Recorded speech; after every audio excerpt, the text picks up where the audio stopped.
people of West Palm Beach and Palm Beach, all of the people that we've dealt with. You are really fantastic. Thank you. Thank you very much. Thank you very much. Thank you.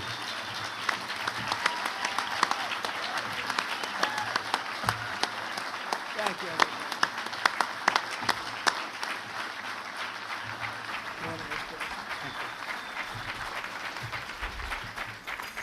Mr. President, if you would stay with us a few more moments, we appreciate your time. You believe this guy? Yeah. We have a few questions for you. First, obvious question, Palm Beach is your home. Your children and your grandchildren all live in Southeast Florida. Key members of your administration are from our community. Your future presidential library will be in Miami. An airport here will be named in your honor. And you often govern from here. You own properties everywhere in the world. You could live everywhere in the world. Why do you choose our community? Why Florida? Why Palm Beach County? Well, before I do that, so Elton John told me, when you hit it big, you leave. We hit it big. Everybody's standing over. Now Harvey says, can we ask you a couple of questions? He said, when you hit that last song big, don't go out for an encore. Or if you go out for an encore, make sure you leave when it's hot. And here we are, we had a standing ovation, everyone going, they loved it, and Harvey has to ask me a stupid question like that. They gave me the question, sir. But you'll answer. Okay, here's my answer. You know why? Because I like the area. Okay, next question. I like short answers. 250th anniversary of our nation, which you spoke about. Is there a particular moment in the founding of our nation that has always resonated with you?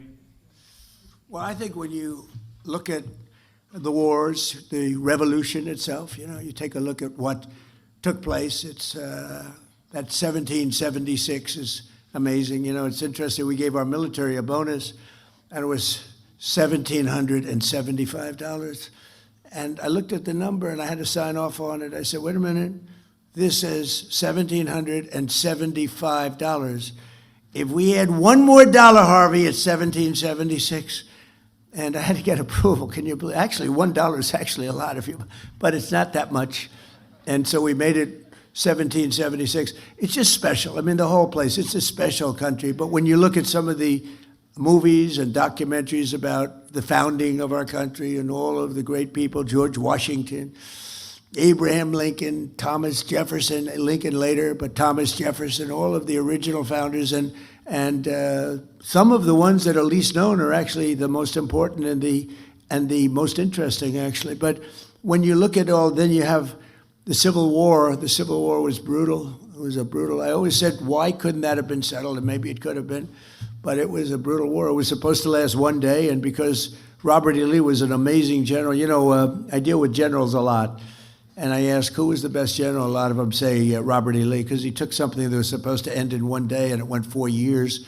And with the exception of Gettysburg, that was not good. That was not a good one. That was not a good day for him. But that didn't happen. He would have actually won. They were going for New York, and they heard they were going up a hill, Harvey, just going up a hill. Robert E. Lee heard that. Stonewall Jackson was killed as great general, and so he didn't have him. He had another general, and they were going up, and he sent 5 messengers on 5 horses, hoping that one would get through because they were all being shot. It was a bloodbath, and it was never fight uphill, me boys, never fight uphill. He was fought uphill, and they just got wiped out. But that whole, to me, the Robert E. Lee era with Ulysses S. Grant, Abraham Lincoln, I mean, to me, that is such an amazing you can learn so much from it, but it was such an amazing time, such a horrible time, beautiful in certain ways, but such a horrible, horrible time. We have a fascinating country, whether you're talking about 1776 or a little bit later on, or I think right now, in many ways, I believe we're in the golden age of America. I'm glad he actually asked me this question, because I just used a term that I didn't use when I was leaving. I didn't say we are in the golden age, Harvey, of America, and we're living it, and I think it's a very exciting time right now. I'm glad you liked one of my questions, sir. As someone who came from the business world, you're now in the political world. What is the biggest difference between being a leader of a company versus being a leader of a country, if any? I can get myself into big trouble. Well, a lot of people ask it in a little different form. They say, who's tougher, politicians or businessmen? Because I dealt with both at the highest level. And I always said, oh, businessmen are much tougher. They're not even close. But then I spent a little time in Washington. And now I say it's not even close. These politicians are ruthless, vicious. They are liars, unlike our people from our great town council. But these are vicious people. I mean, what I see, Shifty Schiff, all these crazy people that we have to deal with, think of it, Comey, how's he doing? No, the people that we deal with in Washington, they are very tough. And even the leaders of other countries, look, now we're dealing with Iran.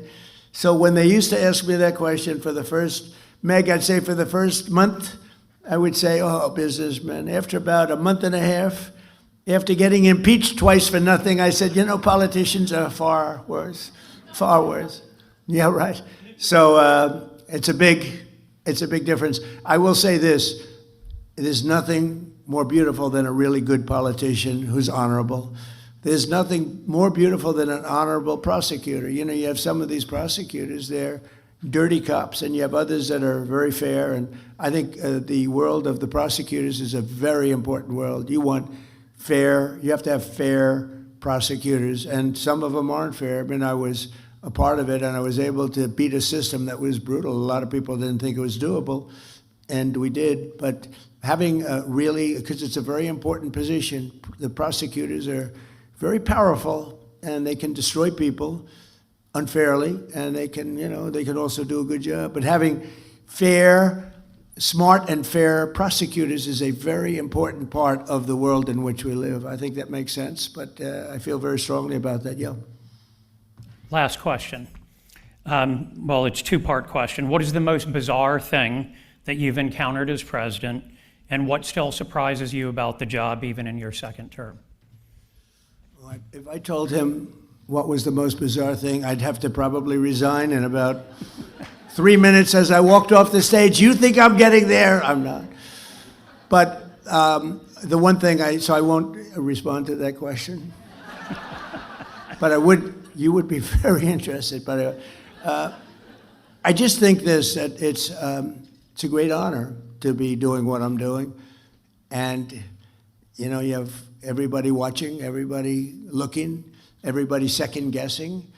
Some are very fair and very, good, and you learn from them, and you take what they suggest or what they're complaining about in some cases, if they're fair, and others, no matter what you do, it's like you can have a baseball team and win 21-0, and they'll say you should have won 25-0, right? Because we've done really a job. We're being credited of having the best first year of a term of any president. I think it is. I mean, when you look at all the regulation cuts, all of the tax cuts, all of the law and order things, I mean, the border as an example, we settled 8 wars, and nobody settled 8 wars. In fact, the woman that won, a very nice woman, Maria, she won the Nobel Peace Prize, and she said, what?